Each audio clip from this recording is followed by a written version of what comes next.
you know, I'm really starting to think that passport bros are just a bunch of that can't get and they just simply can't compete on their own home turf.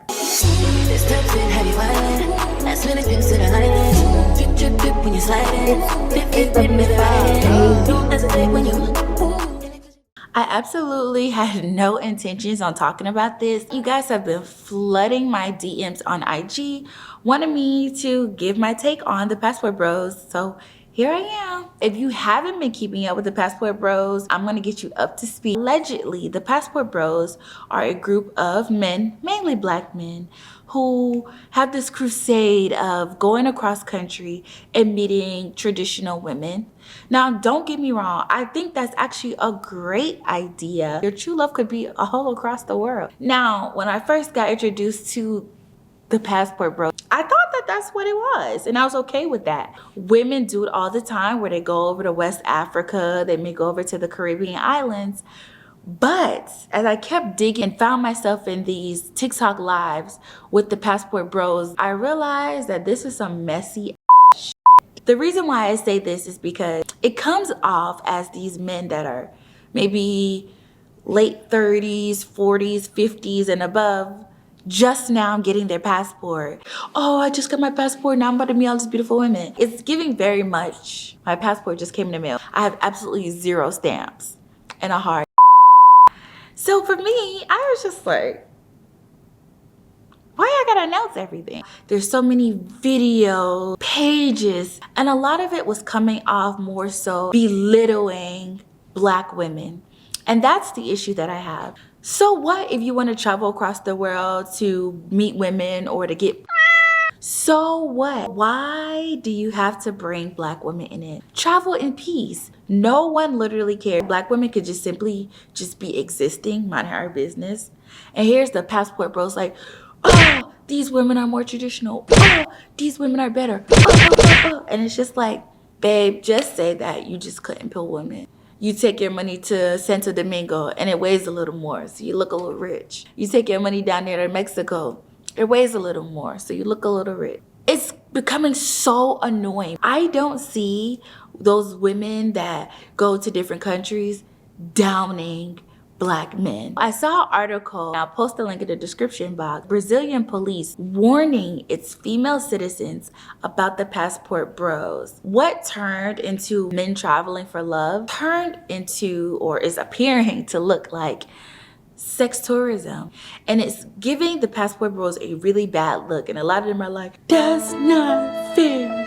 That's not fair. The Dominican Republic is a huge hub for sex tourism. British men fly and flock to the Dominican Republic to have sex with young boys and young girls, because prostitution, I believe, is like legal out there as long as you're like, what, 18? And it's very much common, especially if you go on the beach to Boca, Chica. I'm telling you, so obvious.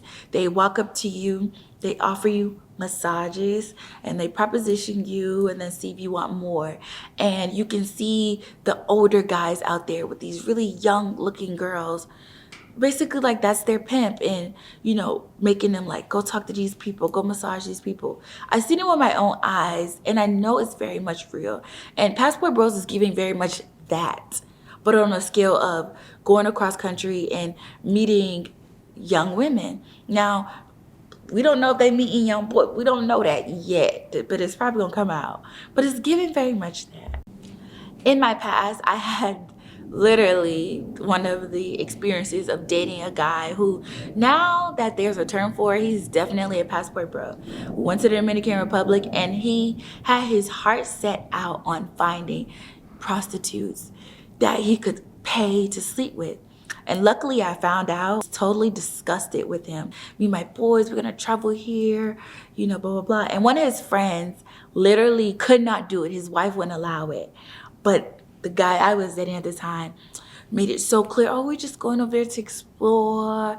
There's nothing like that. But thinking about it now, I'm like, yeah, you definitely. I also decided to listen to everyone's point of view. I wanted to listen to the passport bros to give them, you know, some time to defend themselves and hear where it really was coming from and make sure nobody was hating. But I also wanted to listen to Black women to see how do they feel being dragged into a topic that literally had nothing to do with them. I also wanted to hear a point of view from the women, the Latin women, or even the European women who were experiencing this. And it was so embarrassing because a lot of the women that I was listening to that are in these countries thought it was actually funny. They were like, honestly, you can tell that these men, especially when you go to places like Dominican Republic where the people look like this, the skin color looks like this, and they literally could tell easily, hey, these guys, we know they're American by the way they dress, the way they act, the way their Spanish is, just even by the way they talk. They come off super corny. They always find a moment to bash Black women. And I think that's why a lot of Black women, if not all, are finding issue with that. Please, it's never, let me tell you something. It's never the Idris Elbas you see get on these platforms talking like this. Never. Until it's the Idris Elbas of the Black men. What are we doing here? What are we doing? That's all I have right now. I'll catch you guys in my next video. Don't forget to like and subscribe. Bye. This type of shit have you wildin'. Last minute pips to the island. Drip, drip, drip when you sliding. Flip, flip, flip, flip, flip. Don't hesitate when you